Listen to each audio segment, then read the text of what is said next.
नमस्कार, मैं हूं शिखा शुक्ला और आप देख रहे हैं एमपी दर्पण न्यूज। आइए रुक करते हैं आज की ताजा तरीन बड़ी खबरों की। लटोरी ग्राम पंचायत में पीएम आवास योजना में बड़े घोटाले की आशंका। बिना निर्माण गलत जियो टैगिंग से किश्तें जारी करने का आरोप। सूरजपुर जिले के लटोरी ग्राम पंचायत में प्रधानमंत्री आवास योजना के अंतर्गत भारी अनियमितता का मामला सामने आया है। आरोप है कि कई हितग्राहियों के खातों में योजना की तीनों किश्तों की राशि नियमों के दरकिनारा करते हुए ट्रांसफर कर दी गई है, जबकि मौके पर कोई भी निर्माण कार्य नहीं हुआ है। इसके अलावा जियो टैगिंग में भी गड़बड़ी कर फर्जी तरीके से भुगतान की प्रक्रिया को पूरी की गई है। प्रधानमंत्री आवास योजना के तहत यह स्पष्ट नियम है कि प्रत्येक किश्त का भुगतान निर्माण कार्य की प्रगति के अनुसार ही किया जाना चाहिए। पहली किश्त के बाद नींव डालना, दूसरी किश्त के बाद दीवारें खड़ी करना और अंतिम किश्त तक छत डालने के बाद दी जाती है। इसके लिए जियो टैगिंग के माध्यम से फोटो अपलोड कर जमीनी स्तर का सत्यापन आवश्यक होता है। हालांकि लटोरी पंचायत में सामने आए इस मामले में इन सभी नियमों की खुली अवहेलना की जाने की शिकायत सामने आई है। कुछ ग्रामवासियों का आरोप है कि संबंधित पंचायत प्रतिनिधियों और अधिकारियों की मिलीभगत से बिना निर्माण कार्य के ही किश्तें जारी कर दी गई है। यह मामला केवल प्रशासनिक लापरवाही का नहीं बल्कि गहरी साजिश और भ्रष्टाचार की ओर इशारा करता है। यह गंभीर विषय जांच की मांग करता है। मामले में सच्चाई पाए जाने पर यदि दोषियों पर कार्रवाई नहीं हुई तो इससे योजना की पारदर्शिता और गरीबों के लिए चलाई जा रही इस महत्वाकांक्षी योजना की साख को गहरा धक्का लगेगा। हम अपने समाचार चैनल के माध्यम से शासन प्रशासन से इस मामले की निष्पक्ष और उच्च स्तरीय जांच की मांग करते हैं ताकि दोषियों को सजा मिले और हितग्राहियों को अफरोज खान की रिपोर्ट। मैम, आपका परिचय? मैं ग्राम रोजगार सहायक लटोरी सुषमा तांजे। सुषमा तांजे जी, हमें ये शिकायत मिली है कि आपकी ग्राम पंचायत में कई लोगों का जो निर्माण कार्य नहीं होने के बाद भी प्रधानमंत्री आवास योजना का पैसा तीनों किस्त उनके खाते में आ गई है, तो इस मामले में आप क्या बोलना चाहेंगी? इस मामले में ये है कि शुरुआती जैसे न्यू खुदाई से लेकर ढलाई तक का फर्स्ट स्टेप में फर्स्ट इंस्टॉलमेंट आया और जैसे उसने डीपीसी किया तब जाके सेकेंड इंस्टॉलमेंट आया। सेकेंड इंस्टॉलमेंट से उसको ढलाई कराना है और बहुत सारे सेकेंड इंस्टॉलमेंट लेने के बाद भी आज टॉप की स्थिति पे है, कोई डोर लेवल पे ही रह गया है आवास। ऐसे लोगों को हम पूर्ण करने के लिए बार बार नोटिस ले रहे हैं। और मैम, नोटिस की बात नहीं, यहाँ पे सीधी बात यह है मैम कि ठीक है, पहला स्टेज का जो पैसा आता है उसके बाद पे वो काम वहाँ पे रुक गया है, लेकिन उसके बावजूद भी बाकी बची हुई दोनों किस्तें उनके खाते में आ गई हैं और उसके आगे काम भी पूरा नहीं किया गया। तो क्या ऐसा संभव है कि आपकी जानकारी में ये प्रकरण ना हो और उनके खाते में पैसा चला गया हो? नहीं, मुझे इसकी कोई जानकारी नहीं है। मतलब जियो टैगिंग कौन करता है मैम? क्या टैगिंग आपने की थी? 1 साल पहले तो जैसे कि हम लोग टैगिंग करते थे जी। अभी आवास मित्र है, आवास मित्र करते हैं। आप तीनों स्टेज की कोई टैगिंग नहीं की है आपने? पहली टैगिंग से लेके आखिरी तक? चयन होने से पहले तीनों स्टेज की मैं की हूँ। मैम, तो आपके कथन अनुसार आपको कोई भी जानकारी नहीं है कि आपके अपने ग्राम पंचायत में जहां 161 आवेदन या 165 आवेदन मंजूर हुए थे, आपके अनुसार 165 लोगों का निर्माण कार्य होने के बाद पैसा आया है? नहीं, ऐसा मैं नहीं बोल रही हूँ। बोल तो रही हूँ कि अगर पैसा इंस्टॉलमेंट आया है फिर भी हितग्राही उस स्टेज तक कार्य करने में अभी तक सफल नहीं हुए हैं, वो लापरवाही हितग्राही के ऊपर है। मैम, पैसा आया कैसे? बिना आप लोगों की सहमति से, बिना जियो टैगिंग किए पैसा आने की संभावना है क्या? हितग्राही भी तो कहते हैं ना कि कार्य कराना ही है और एक आवास को तो 3 माह का ही टाइम मिला जाता है ना, कि 3 महीने में बहुत सारे आवास तो डिले हो जाते हैं। मैम, मेरा सवाल ये था कि प्रथम स्टेज की जियो टैगिंग होने के बाद दूसरे स्टेज का पैसा आता है, आता है दूसरे की जियो टैगिंग होने के बाद तीसरे स्टेज का पैसा आता है, आता है। तो फिर निर्माण कार्य जियो टैगिंग कैसे की गई मैडम? क्या हम ये मान सकते हैं कि जियो टैगिंग ही दूसरे के मकान की कर दी गई हो? ऐसा नहीं हो सकता। या फिर इसमें और कौन शामिल हो सकता है? जैसे अभी आप थोड़ी देर बोल रही थी कि आवास मित्र या ऐसे लोगों के साथ मिलके जनरली ऐसा काम किया जाता है, किए होंगे किसके साथ मिलके और मैं कौन पूरी किया जिम्मेदारी होगा? आवास मित्र के ऊपर भी तो नहीं छोड़ सकती, ब्लेम नहीं कर सकती कि वो किया ही होगा।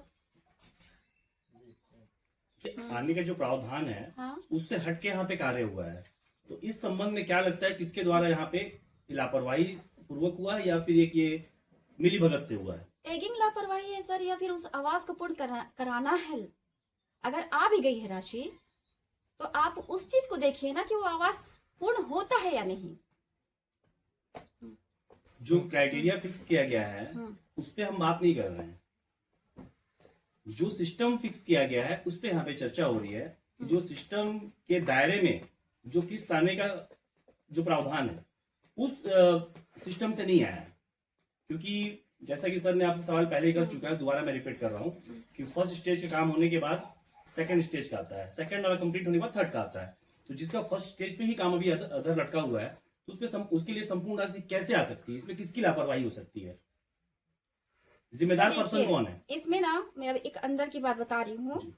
पहले था मुख्यमंत्री आवास सैंक्शन एक्ट था। इससे पहले उनको फर्स्ट इंस्टॉलमेंट 25-25 हजार जो मिला था ना सर, वो ऑनलाइन शो नहीं हो रहा है। उनको डायरेक्ट 40 दे रहे हैं और 55 दो में ही वो डायरेक्ट खत्म हो रहे हैं। तीसरा टैगिंग करना अनिवार्य है उनका, क्योंकि वो वाली टैगिंग इस पे शो ऑनलाइन नहीं कर रहा है जो 25,000 वाली थी। अगर ऐसे हितग्राही भी इसमें इस सूची में शामिल है, अगर उन हितग्राहियों को आप टारगेट में लेकर बोल रही है सवाल, तो ये जायज है कि हाँ पूर्ण होने से पहले टैगिंग हुआ है। क्योंकि फर्स्ट इंस्टॉलमेंट 25,000 पहले मुख्यमंत्री आवास के नाम से दिया गया बघेल के जमाने में, वो टैगिंग आज के ऑनलाइन सूची में शामिल आपको नहीं दिखेगी। मतलब आपके कथन अनुसार ये एक जांच का विषय है? आपको जैसा लगे। नहीं, आप अपना ओपिनियन दीजिए, क्योंकि जो नियमावली आप तय जांच किया करते जाता है, हैं तो नहीं, आप हम जांच जांच नहीं कीजिए। करेंगे। एक जांच के विषय ऐसा हो सकता है आपके द्वारा, आपने खुद कहा कि हो सकता है जियो टैगिंग वाली लापरवाही से हुई होगी या जो भी हो, है ना? तो कहीं ना कहीं एक जांच का विषय बनता है ना। हाँ। भाई आपके संज्ञान में नहीं है ऐसा, तो बिल्कुल जांच का विषय है। कर लीजिए। फिर उनके सिस्टम में जो दिखा रहा है, उनके कंप्यूटर में दिखा रहा है जो शासन के अधीन है, एक सेकंड सर, तो कहीं ना कहीं या तो फिर उसमें कहीं त्रुटि है उनके सिस्टम में। कंप्लीट करिए। क्योंकि मैम हमको जो शिकायत मिली है उसमें स्पष्ट शिकायत ये है कि रोजगार सहायक, सचिव, इंजीनियर ये सारे लोग शामिल होते हैं और उसके बाद इसको अंजाम दिया जाता है। तो इस मामले में आप क्या बोलेंगी? अंजाम इसमें सिर्फ सचिव, इंजीनियर और रोजगार सहायक ही क्यों, पूरा जिला प्रशासन एक आवास को पूरे टीम मिलकर काम कर रहे हैं सर। बिल्कुल। आए दिन निरीक्षण कर रहे हैं, लोगों को बार बार नोटिस दे रहे हैं कि आप जल्द करो इस काम को।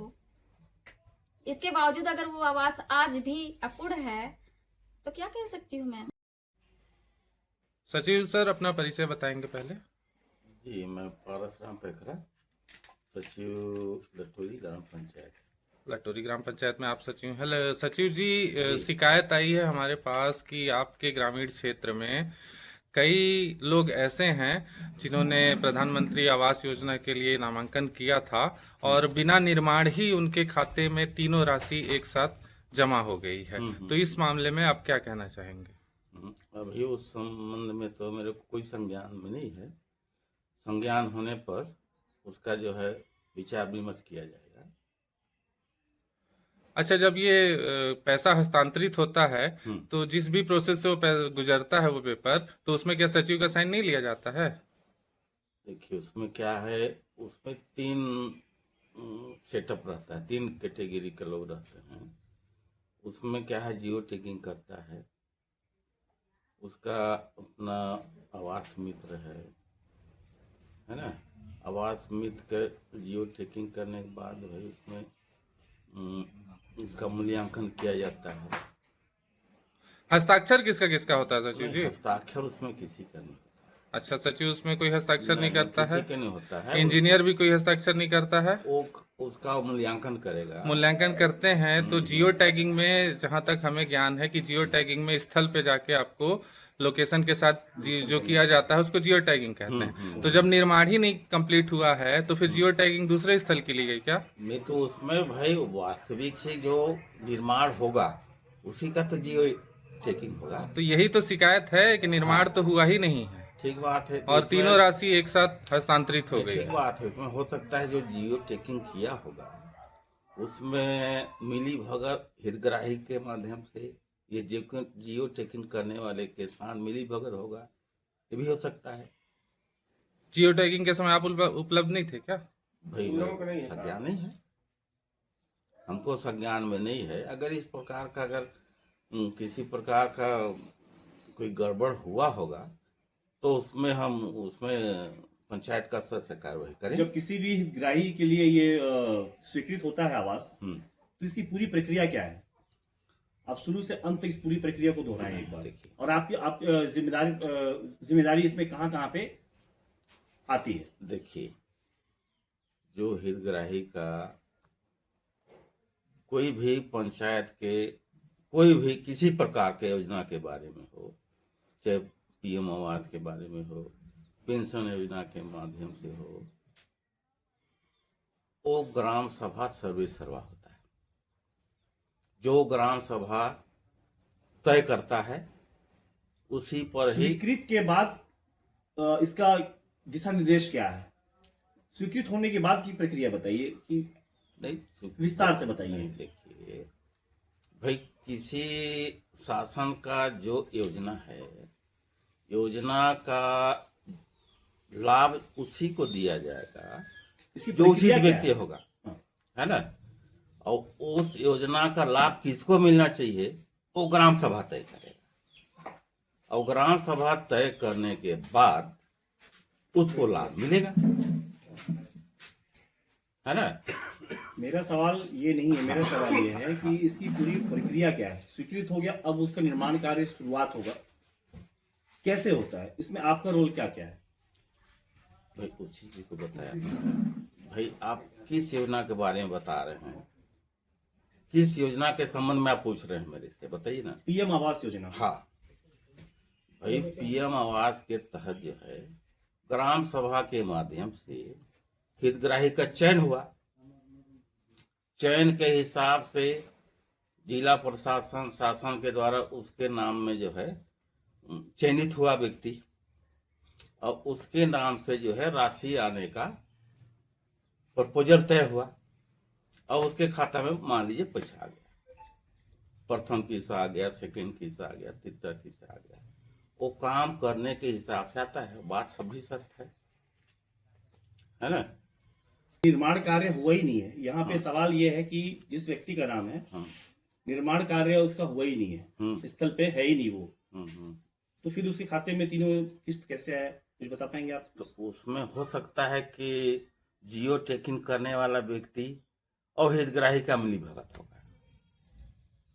भाई ये बताइए कि भाई हमको मिलना है पैसा, हमने बिना काम किए या नहीं किए और कोई दूसरा पैसा खा लिया तो शिकायत करेगा कि नहीं? इसका मतलब साफ जाहिर ये है कि जियो टेकिंग करने वाला और हितग्राही का सेम टू सेम है, मिली भगत। तो आपका कहना ये है कि जी। उसमें सचिव का भी कोई सिग्नेचर नहीं होता है पैसा जाने से पहले, ना तो रोजगार सहायक का होता है, ना किसी इंजीनियर का होता है। नहीं, जियो टैग हो गया मतलब आपका पैसा आ जाएगा। हाँ। घर जियो टैग जो करने आया था उसने निरीक्षण पे देखा कि घर नहीं बना है तो भी वो फर्जी जियो टैग करके हाँ कर सकता जिसकी आपकी कोई जानकारी नहीं है। नहीं, रहती। जानकारी तो नहीं है। अगर ऐसा कहीं संज्ञान में हमको आता है और वास्तव में भाई वो नहीं बनाया है और उसके खाते में पैसा आ गया है तो उसको बनाना चाहिए, और नहीं बनाया है तो हो सकता है इनका दोनों का मिली भगत होगा। अब तक के लिए बस इतना ही, फिर मिलते हैं ऐसे ही बड़ी खबरों के साथ। जब तक के लिए दीजिए मुझे इजाजत और देखते रहिए एमपी दर्पण न्यूज। अधिक खबरों के लिए चैनल को सब्सक्राइब करिए। धन्यवाद।